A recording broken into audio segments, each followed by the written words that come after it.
They say every man gets one moment that defines his entire life. For Daniel Reed, that moment hadn't arrived yet. He still believed he was untouchable. The city was alive that night. Neon lights bouncing off mirrored skyscrapers, luxury cars gliding through wet streets.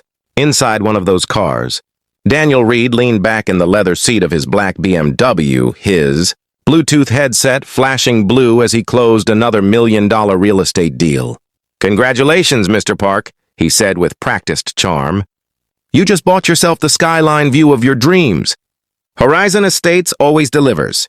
He ended the call, glanced at his reflection in the glass, and smiled. He was 42, sharply dressed, confident, with a presence that filled every room he walked into. To the outside world, Daniel Reed had it all: money, reputation, and power. But what people didn't see were the late nights that never ended, the silence at home, and the distance growing between him and his wife, Emily. When he pulled into his driveway, the house lights were dim. Emily sat at the kitchen table, a half-empty cup of tea beside her. "Another late night?" she asked without looking up. Daniel loosened his tie. "Big client. Had to close it tonight." "You've been saying that for weeks," Emily said quietly. "Luke barely sees you anymore." Daniel sighed, heading to the fridge.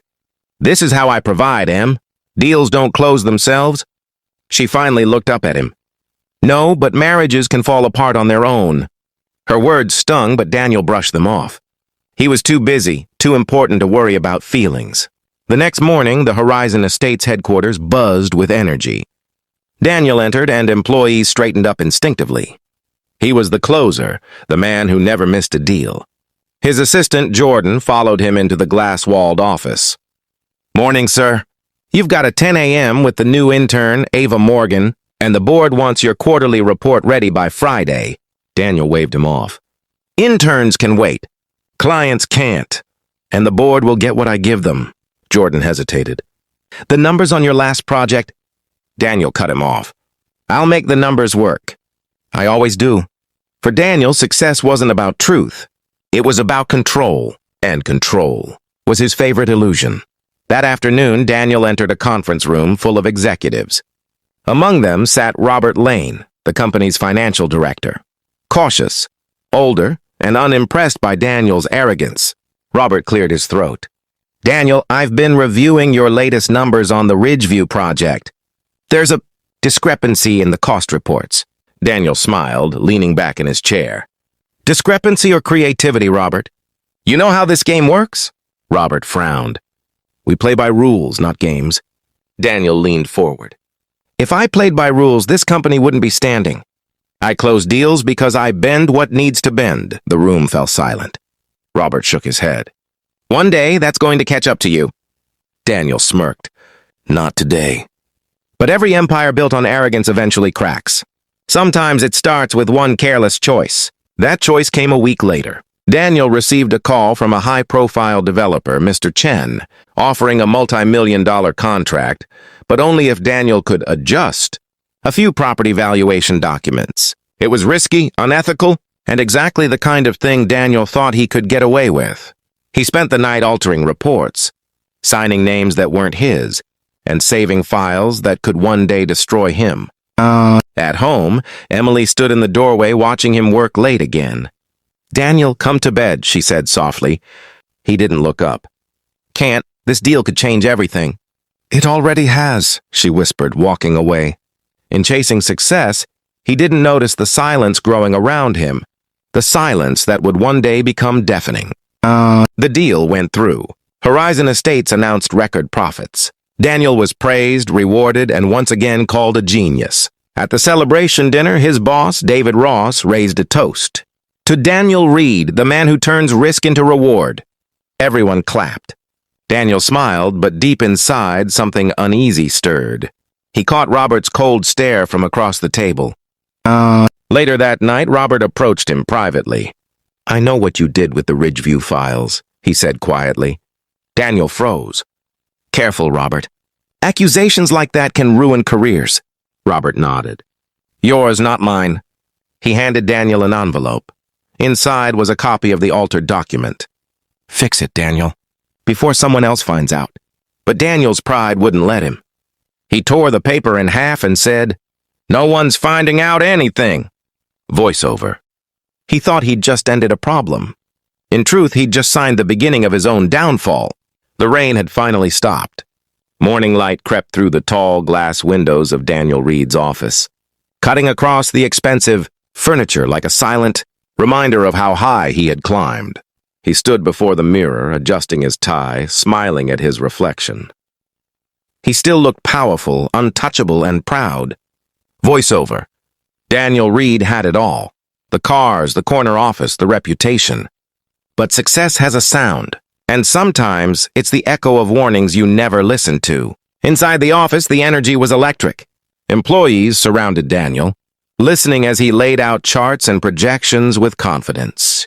By next quarter, he announced, we'll cross 10 million in premium sales. That's what leadership looks like. Applause filled the room. People smiled, but only one face didn't. Emma, his assistant. She lingered at the back, clutching a folder to her chest. As the others left, she approached Daniel quietly. "Daniel, we still haven't finalized the verification for the Lakeshore project," she said hesitantly. "The documents are still under review." Daniel smiled that familiar, charming smile. "Leave it to me, Emma. Investors need confidence, not caution." He tapped her shoulder and walked out. Emma stood still, unsure whether to admire his confidence or fear his recklessness. That evening, Daniel sat across from Martin Cole, an investor with a sly grin and a glass of whiskey in hand. The restaurant glowed with the soft hum of expensive conversations. "You've built quite an empire," Martin said. "But I hear the Lakeshore land is still under dispute." Daniel leaned back casually. "Dispute? Just a minor delay in paperwork. Once the deal closes, everyone wins." Martin smiled faintly. "Everyone? Or just you?" Daniel laughed, signaling the waiter for another drink. "Martin, come on." "You've known me for years. I don't take risks. I make results." In his world, charm could fix anything. Until the day it couldn't. The next morning, Rachel entered the kitchen holding a newspaper, her face pale. She laid it down in front of Daniel as he poured his coffee. "Your company's in the news again," she said softly. "Something about an unverified investment project." Daniel didn't even glance up. "Journalists need stories, Rachel. Don't believe everything you read." She studied him, her eyes tired. "You've been working late every night. You barely talk to me anymore. Is everything really okay?" Daniel's tone sharpened. "I'm doing this for us. For our future." Rachel looked at him for a moment, her voice breaking slightly. "Sometimes I wonder if you even remember what our future was supposed to look like." She turned away and left the room. Daniel stared into his coffee cup, his reflection rippling in the dark surface. He was losing the one person who saw the man behind the title. A week later, Daniel stood before the company's board. The conference room buzzed with quiet tension. He spoke with authority, pacing slowly, selling confidence the way he always had. "This deal will change our company forever," he said. "Lakeshore Heights will be our legacy." But then, the legal advisor, David Lane, interrupted. "Daniel, before we move forward, we need to address the issue of land ownership." "The documentation is incomplete." Daniel waved it off. "We're finalizing them this week. It's under control." David clicked the remote, switching slides. A government notice appeared on the screen. "Lakeshore Heights under legal investigation for fraudulent zoning." A stunned silence filled the room. Daniel froze. Murmurs began. The chairman, Robert Lane, removed his glasses slowly. "Daniel," he said gravely, "did you know about this?" Daniel stammered. "It's a misunderstanding." "We'll fix it." Robert sighed. "You've put the company at risk. We're suspending all related transactions until further notice." Daniel slammed the folder shut and stormed out, the door slamming behind him. For the first time, the man who always had the answers had none. Outside, Daniel called Martin furiously. "You promised those papers were clean." Martin's voice on the other end was calm, even mocking.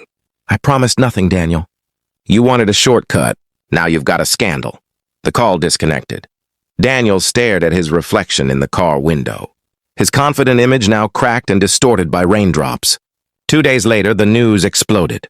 Television screens everywhere showed Daniel's name. Breaking news. The Ministry of Commerce has frozen all assets related to the Lakeshore Heights project pending fraud investigation. Sources identify Daniel Reed as the executive responsible. Reporters gathered outside his home. Flashlights flickered. Cameras clicked. Rachel watched from the window, heartbroken. "What did you do, Daniel?" she whispered. He grabbed his coat without answering and walked past her. She stood in silence as the door slammed shut. At the office, chaos reigned. People whispered. Some avoided his gaze. Emma lowered her eyes as he walked past. He barged into Robert's office. "You can't hang me out to dry. I built this company." Robert looked at him coldly. "And you nearly destroyed it. You signed documents you knew were incomplete." "I did what I had to," Daniel shouted. "That's how business works." "No, Daniel," Robert said firmly. "That's how people fall." Security entered the room quietly. Robert looked away. "You're on unpaid leave until further notice. HR will handle your exit." And just like that, the empire he built on ego began to crumble. That night, Daniel drove through heavy rain, his car cutting through sheets of water on the empty highway. His hands gripped the wheel tightly. He stopped near a bridge, stepping out into the downpour. "I did everything right," he shouted into the storm. "Why is this happening to me?" His voice was lost in the thunder. He sank to his knees, drenched, defeated. He looked down at a puddle, his reflection broken by raindrops. When pride falls, it doesn't make a sound. It simply leaves you empty. He returned home past midnight. The house was dark. On the dining table lay a half-empty cup of coffee and a note. Rachel had packed her things. "I can't do this anymore," she said, standing near the door. "I warned you, Daniel, but you never listened." He reached out. "Please just give me time." "I gave you years," she said softly, and left. He stood there for a long time, the sound of rain echoing through the silence. He had chased power his whole life, only to realize that respect was never in the deal. The next morning, Daniel sat in his car, his office sealed, his accounts frozen. Papers lay scattered on the passenger seat. One stood out. Termination notice, effective immediately.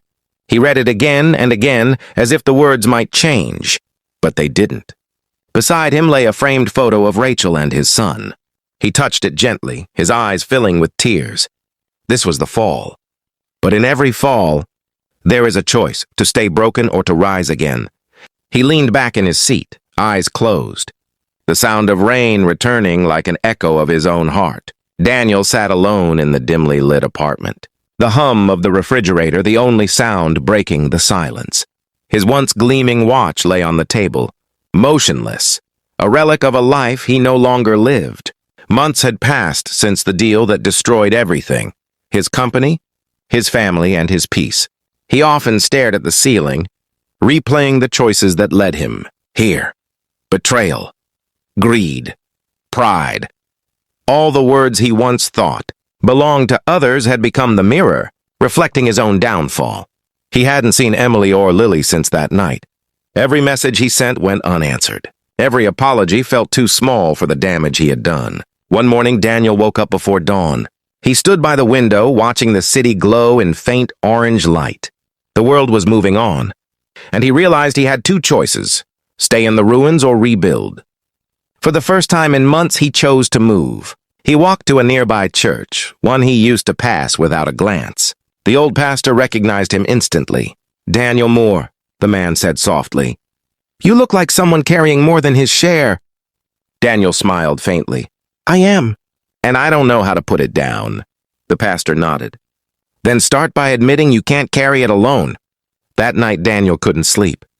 He picked up an old notebook and began to write. Not business plans, but letters. Letters of apology.